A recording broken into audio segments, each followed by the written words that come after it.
Hey, Chris Lipe here with Periphery's Spencer Sotelo. We're talking about...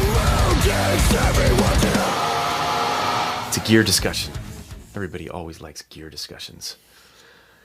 If you are interested in going deeper into Spencer's voice, figuring out what he does that's been so successful and putting that in your own voice, click the link below and join the waiting list for the singing and screaming course that we have filmed together.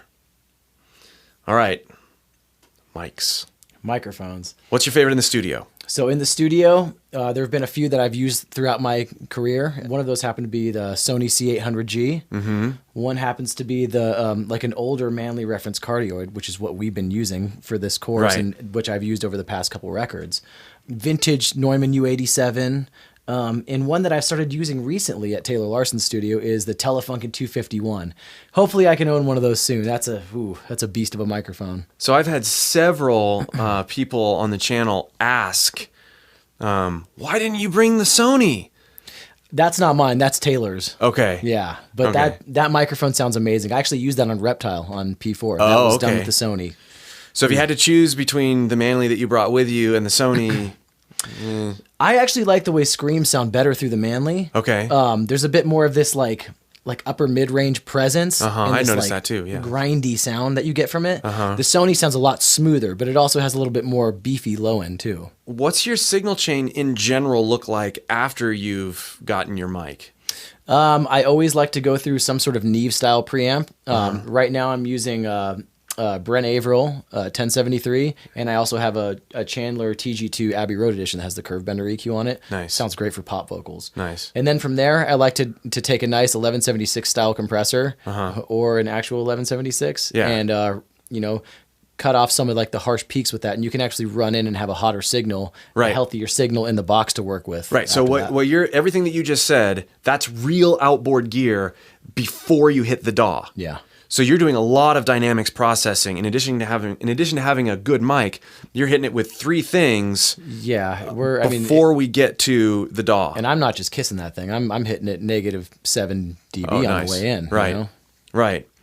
And then on the back half, so once you get it into the DAW, There's all sorts of processing that's going on in the DAW, but we want that nice healthy signal, which is why we're using that outboard gear. yeah, I think a lot of times we think with all the amazing stuff available with plugins and how clean recording technology is, like, why would you spend thousands and thousands of dollars on outboard gear? Because you want the best signal possible coming in. And it's also just more vibey to me. I operate purely on vibe when it comes to things like this, and I like fucking something up on the way in and having a nice beefy sound already on Right. the way in. We can start with a clean signal, but what's the fun in that? And then you're just trying to manipulate it and make it sound a certain way in the box. Why not go in sounding as close to you as you want it to sound like from the get-go? It informs your performance too, right? If you feel those real tubes, the real circuitry interacting with what you're giving it through your voice, you're going to perform better because there's feedback coming back to your voice, back to your ears.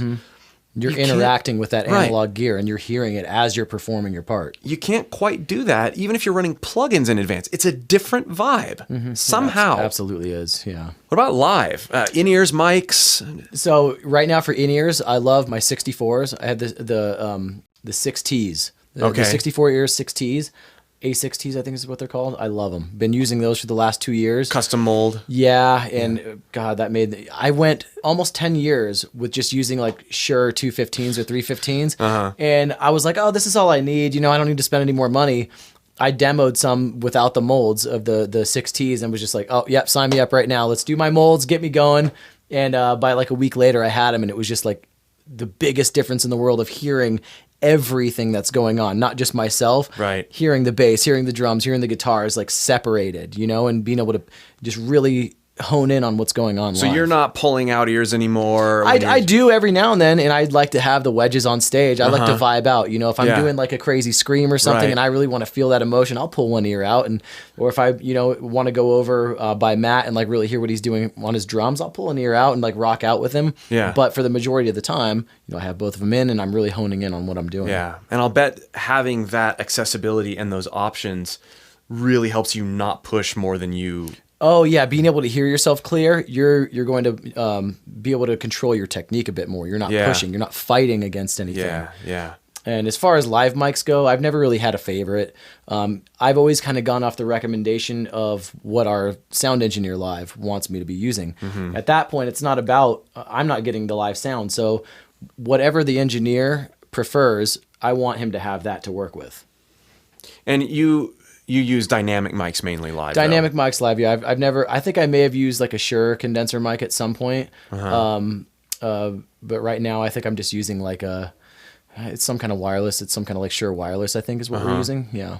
Do you have a preference, wireless versus corded? I know some people, they really like just the feel of the cord. I like both of them, man. Yeah. Like the thing I do love about wireless is being able to jump into the crowd. I love crowd surfing, as you probably know. Yeah.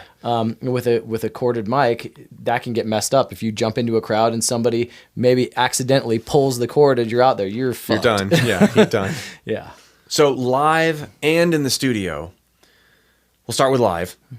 What are you listening to most when you're performing? You know, when you're building your in-ear mix and stuff like that, do you want to hear like a really balance of everything, or do you have some stuff turned down? Or? For me, it's mainly like synth backing tracks, drums, and guitars. Okay. And not all the guitars, because then you're sending a barrage of the same kind of frequencies at your ears, and then your voice has to fight against it in your ears. So it's a thinned out thing for sure. It's a thinned out thing. You know, I still have every element of the mix going in there, but having like a click track live, I love having the click in my ears. Yeah. So in case you get off the beat or something happens, you can find your spot right again. You know? Yeah. And then what about the studio?